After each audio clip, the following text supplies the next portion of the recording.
Rozhovor o stromech a o lese, díl o tom, co se stane, když přicházíme o stromy.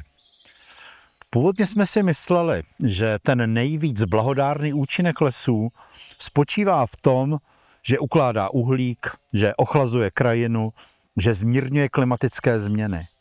Ale ukazuje se, že nejméně stejně tak významný je zdravotní význam stromů, parků, zahrad a celých lesů. Stromy prokazatelně zvyšují imunitu, snižují krevní tlak. Fytoncidy, to jsou látky, kterými se strom brání proti bakteriím, tak tyhle ty fytoncidy, které strom uvolňuje a my je vdechujeme, tak byly testovány jako podpůrná léčba rakoviny, u dětí působí příznivě na poruchy pozornosti a nás chrání vlastně i před chřipkou.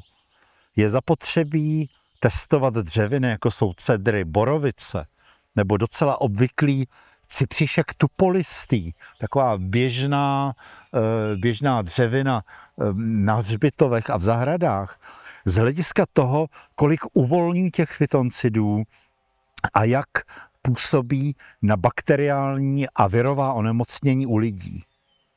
Ale taky je důležité to nehmatatelné psychologické, duševní nebo dokonce duchovní působení lesa na lidi. Takový dobrý vědecký příklad je invaze čínského brouka polníka jasanového.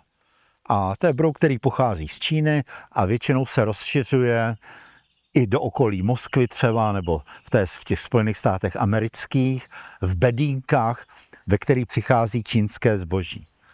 V roce 2002 postihla sever USA invaze tohoto čínského brouka, který během velmi krátké doby zničil tisíce jasanů. V některých městech brouk zničil porosty na celých ulicích a většinu dřevin v parcích. Načež proběhla rozsáhlá studie, která srovnávala zasažené a nezasažené oblasti v 15 amerických státech. A tam, kde lidé přišli o většinu stromů, bylo zaznamenáno 6 000 nadbytečných úmrtí následkem respiračních chorob a 15 000 nadbytečných úmrtí následkem srdečních chorob. Ta nadbytečná úmrtí se počítají podobně jako u covidu.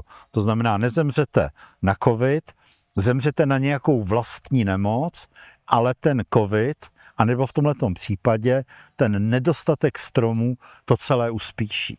Tahle ta studie je nesmírně závažná, protože doopravdy probíhala v 15 státech a účastnilo se jí mnoho tisíc lidí a v podstatě jasně prokázala, že ne to naše duševní zdraví, taková ta relaxace, jak my se myslíme, ale to fyzické zdraví, včetně těch srdečních chorob, je do značné míry závislé na stromech. Tahle ta současná doba je, aspoň co se týče přírody a klimatu a životního prostředí, plavba do neznámé země.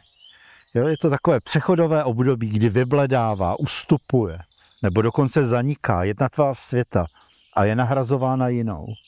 Tuhletu transformaci pozorujeme u umělé inteligence, u ekonomických nebo sociálních vztahů, ale ona se týká celého životního prostředí, včetně stromů a lesa.